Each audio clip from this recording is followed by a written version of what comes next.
Khanna of California, whose district is in the heart of Silicon Valley. He serves as a member of the Select Committee on what to do with the Chinese Communist Party. And it's good to have you with us today, Congressman. Great to see you, Joe. Always a pleasure to be on.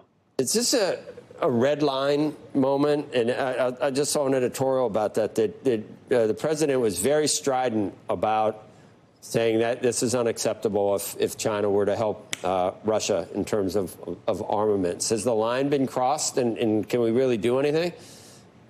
It is a red line, Joe. It's important to realize that, as you know, these are not just sanctions on some of the firms in China. It also includes Turkey, Slovakia, Belgium, and a number of other countries. And they're very targeted. They say you can't be supplying Putin with weapons to kill civilians in Ukraine. And look, the United States needs to be concerned about the growing relationship between Russia and China. Xi Jinping and Putin have visited each other about 30 times.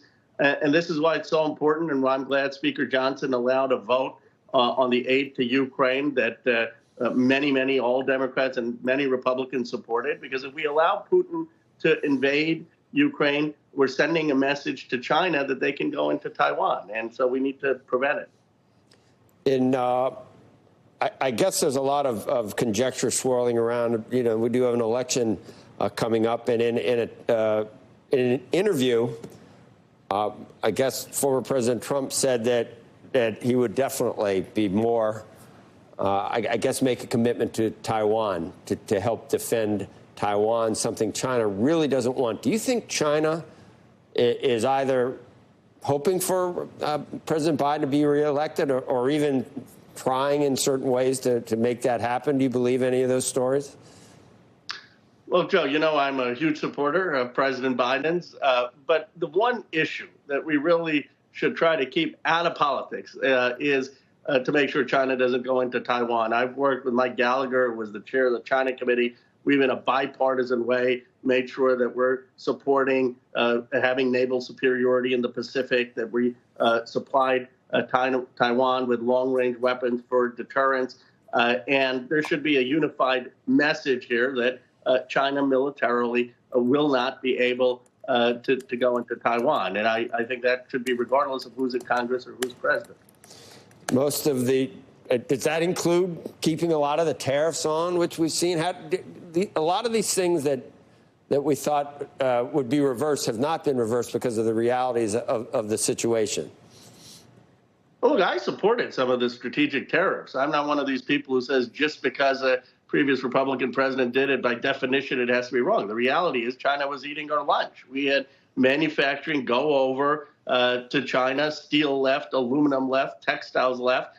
I never understood it. If someone said America doesn't need finance, let London do all the finance. We don't need Wall Street. We'd never agree. Or America doesn't need to make movies. Let India make all the movies. And yet we did that in manufacturing. So, of course, we need to rebalance our trade deficit. I think we should have a goal not to have this structural trade deficit with China by the end of the decade. We've talked TikTok before, but I can't remember whether you're a ban if not divest or a free speech. There's a lot of people, and it doesn't matter which side of the aisle you're on. People have differing opinions on this. What should we be doing? And Andrew can get involved because, Andrew, you think it's a future threat, not necessarily a present-day security threat. I don't know if you can weigh in on that as well. Well, I agree. It may be a future threat, but I'm a free speech person, and you can't ban the speech of 170 million Americans or the livelihoods based on future possible harm. And I think there should have been more narrowly tailored legislation. Let me give you three specifics.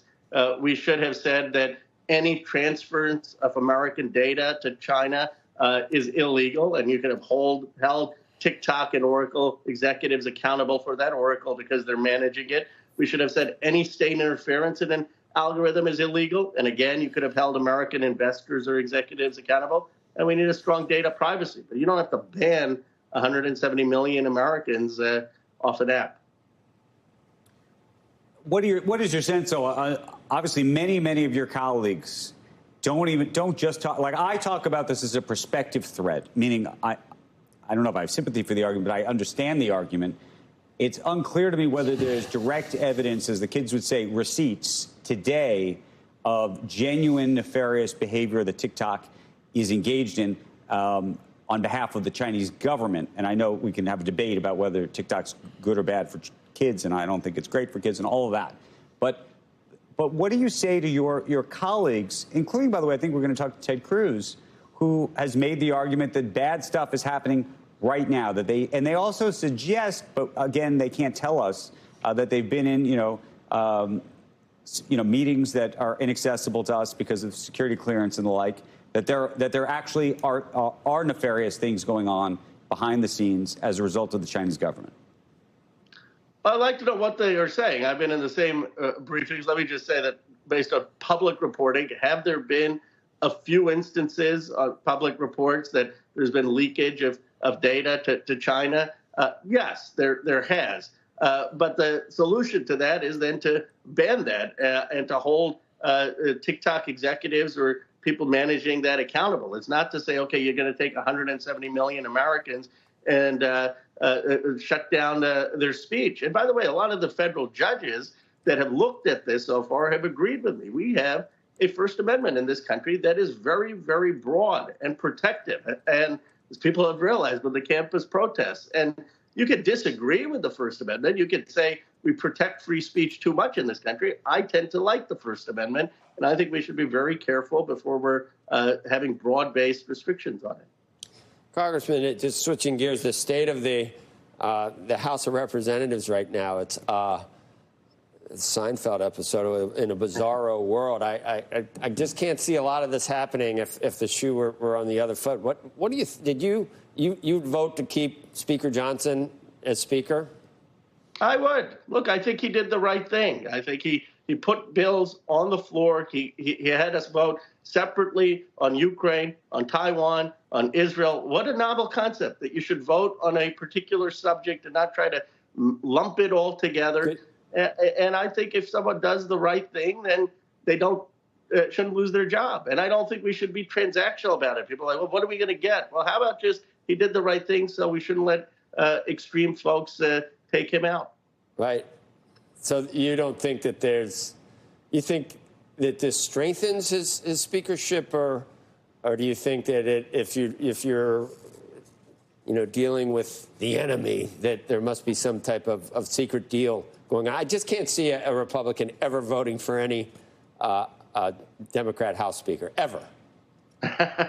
Well, Joe, that's because you're not in the House yet. I mean, I know if you were in the House, you'd be voting for me. But I'm skipping that. That's too much work. We're going right. We're heading right to the top. Except I only want the second spot. But you know what I mean? You think it helps him or hurts him overall? I think it hurts him politically. I mean, that's why I think he showed some courage. I mean, he's obviously hurt amongst his own caucus. You need your caucus to continue in leadership usually. It's probably going to make it harder for him to stay as the leader after this term.